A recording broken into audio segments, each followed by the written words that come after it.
आपने कल माता और पिता के बारे में जो भी कहा,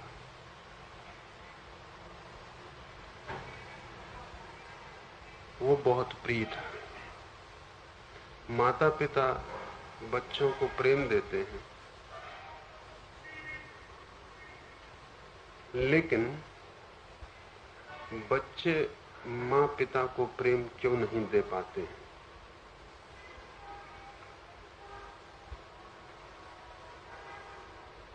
दो तीन बातें समझनी जरूरी है। एक तो आपसे मैंने कहा कि अपने माता पिता को प्रेम दें। प्रश्न जिनने पूछा है वो बच्चों से अपने लिए प्रेम मांग रहे हैं।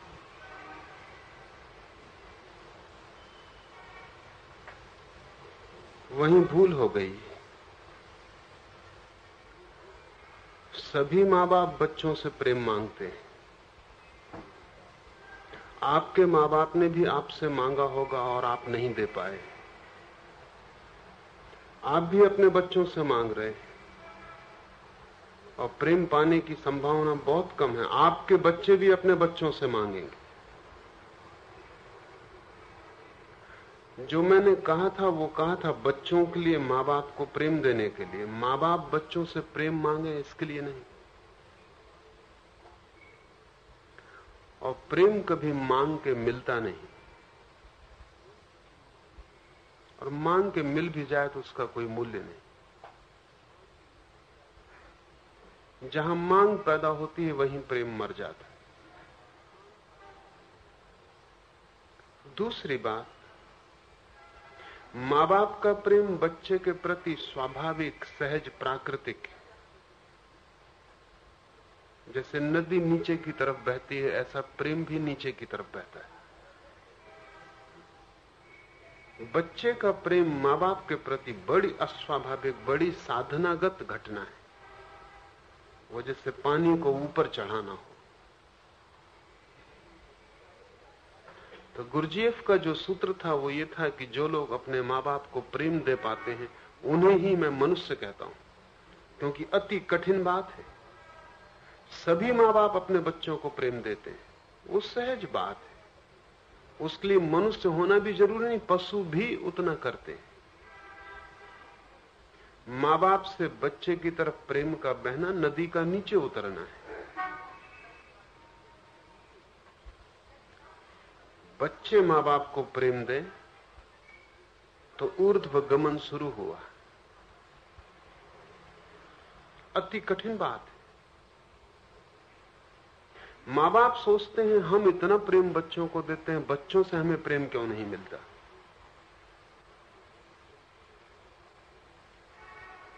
सीधी सी बात उनकी स्मृति में नहीं। उनका अपने माँ बाप के प्रति कैसा संबंध रहा,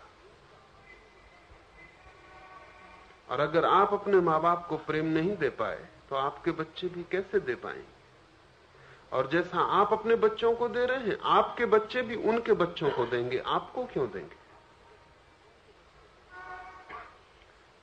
ये प्राकृतिक पशु में भी हो जाता है। इसलिए माँ बाप इसमें बहुत गौरव अनुभव न करें कि वो बच्चों को प्रेम करते हैं। ये सीधी स्वाभाविक प्राकृतिक घटना है। माँ बाप बच्चों को प्रेम न करें तो अप्राकृतिक घटना होगी। बच्चे माँ बाप को प्रेम करें तो अस्वाभाविक घटना घटती है, बहुत बहुमूल्य। क्योंकि वहां प्रेम प्रकृति के चक्र से मुक्त हो जाता है। वहां प्रेम सचेतन हो जाता है। इसलिए सभी प्राचीन संस्कृतियां माता पिता के लिए परम आदर का स्थापन करती हैं, और इसे सिखाना होता है, इसके संस्कार डालने होते हैं। इसलिए पूरी संस्कृति का वातावरण चाहिए, पूरी हवा चाहिए, जहां की ये ऊपर की तरफ उड़ना आसान हो सके। नीचे की तरफ उतरने में कुछ भी गौरव गरिमा नहीं।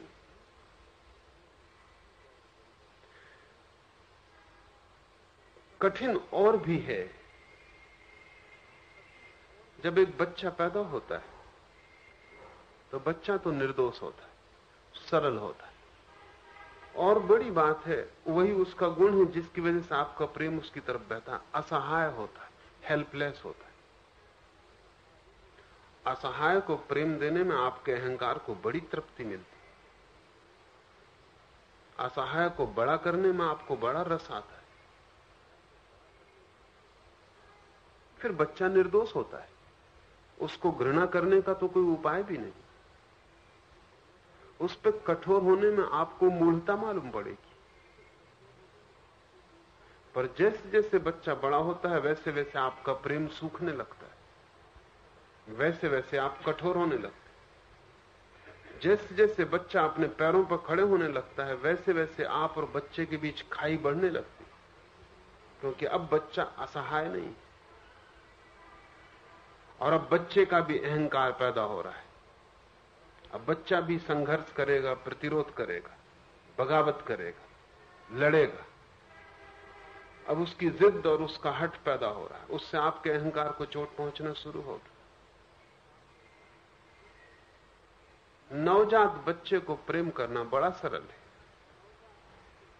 लेकिन जैसे ही बच्चा बड़ा होना शुरू होता है प्रेम करना मुश्किल, कठिन होने लगता है।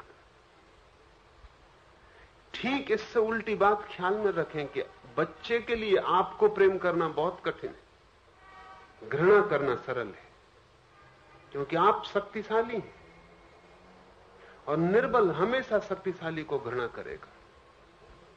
शक्तिशाली दया बता सकता है निर्बल के प्रति, लेकिन निर्बल को दया बताने का तो कोई उपाय नहीं।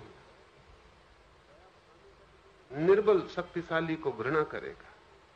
बच्चा अनुभव करता है असहाय है और आप शक्तिशाली हैं। बच्चा अनुभव करता है वो परतंत्र है और सारी शक्ति, सारी परतंत्रता का जाल आपके हाथ में। जैसे ही बच्चे का अहंकार बड़ा होगा ही, क्योंकि वही गति है जीवन की।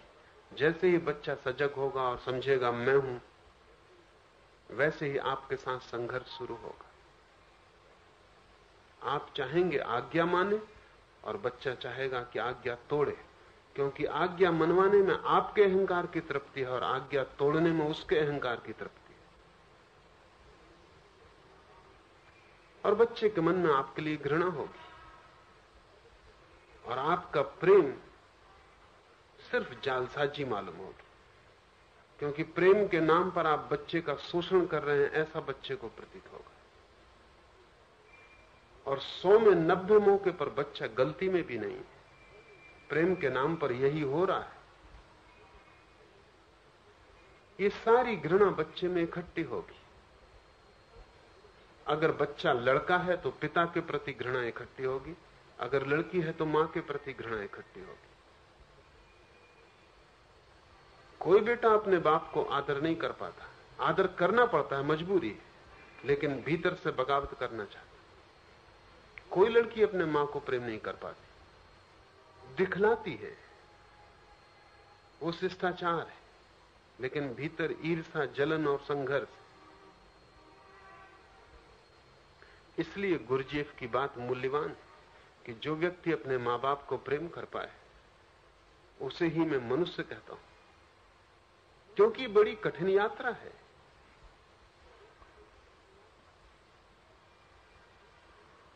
इसलिए आप अगर अपने बच्चों को प्रेम करते हैं तो बहुत गौरव मत मान लेना। सभी अपने बच्चों को प्रेम करते हैं, आपके बच्चे भी करेंगे, इसमें कोई विशेषता नहीं। लेकिन अगर आप अपने मां बाप के प्रति आदर करते हैं, प्रेम करते हैं, सम्मान रखते हैं, तो जरूर गौरव की बात है, जरूर महत्वपूर्ण बात है, क्योंकि ये एक चेतनगत उपलब्धि है और ये तभी हो सकती जब आप मूल के प्रति श्रद्धा से भर जाएं। अन्यथा हर बेटे को ऐसा लगता है कि बाप मूढ़ है, और जैसे आधुनिक विकास हुआ है शिक्षा का, वैसे वैसे ये प्रतीति और गहरी होने लगी। शायद बाप उतना पढ़ा लिखा ना हो जितना बेटा पढ़ा लिखा है। बाप बहुत सी बातें नहीं भी जानता है जो बेटा जान सकता है, रोज ज्ञान विकसित हो रहा है, इसलिए बाप का ज्ञान तो पिछड़ा हो जाता है, आउट ऑफ डेट हो जाता है। तो बेटे के मन में स्वाभाविक हो सकता है कि बाप कुछ भी नहीं जानता। श्रद्धा कैसे पैदा हो? श्रद्धा किन्हीं तथ्यों पर आधारित नहीं हो सकती। श्रद्धा तो सिर्फ इस बात पर आधारित हो सकती है कि पिता उद्गम है, स्रोत है, और जहां से मैं आया हूं उससे पार जाने का कोई उपाय नहीं। मैं कितना ही जान लूं, मैं कितना ही बड़ा हो जाऊं, अपनी आंखों में मेरा अहंकार कितना ही प्रतिष्ठित हो जाए, लेकिन फिर भी मूल और उद्गम के सामने मुझे न तो होना है, क्योंकि कोई भी अपने उद्गम से ऊपर नहीं जा सकता।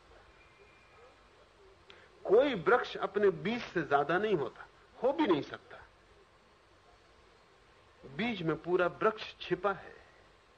कितना ही विराट वृक्ष हो जाए, वो छोटे से बीज में छिपा है, और उससे अन्यथा होने की कोई नियति नहीं। और अंतिम फल जो होगा वृक्ष का वो ये होगा कि उन्हीं बीजों को वो फिर पुनः पैदा कर जाए। उद्गम से आप कभी बड़े नहीं हो सकते, मूल से कभी विकास बड़ा नहीं हो सकता। वृक्ष कभी बीज से बड़ा नहीं, कितना ही बड़ा दिखाई पड़े। इस अस्तित्वगत घटना की गहरी प्रतीति माता पिता के प्रति आदर से भर सकती है, लेकिन आप माता पिता की तरह इसको मत सुनना, इसको बेटे और बेटी की तरह सुनना। ये आपके माता पिता के प्रति आपके श्रद्धा के लिए कह रहा हूं। ये जाके अपने घर में आप अपने बच्चों से श्रद्धा मत मांगने लगना, क्योंकि तब आप बात समझे ही नहीं, चूक ही गए।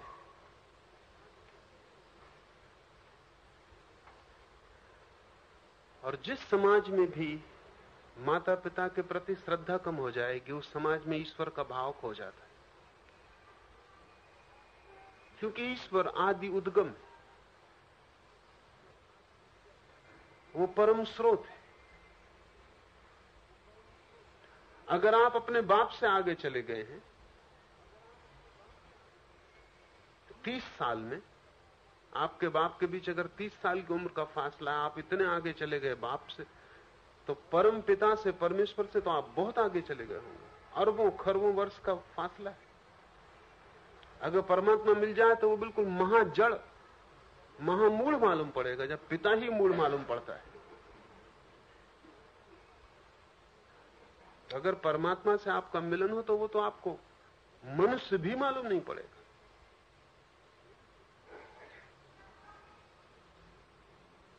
पीछे की ओर, मूल की ओर, उद्गम की ओर सम्मान का बोध अत्यंत विचार और विवेक की निष्पत्ति है। वो प्रकृति से नहीं मिलती, विमर्श, चिंतन, ध्यान से उपलब्ध होती।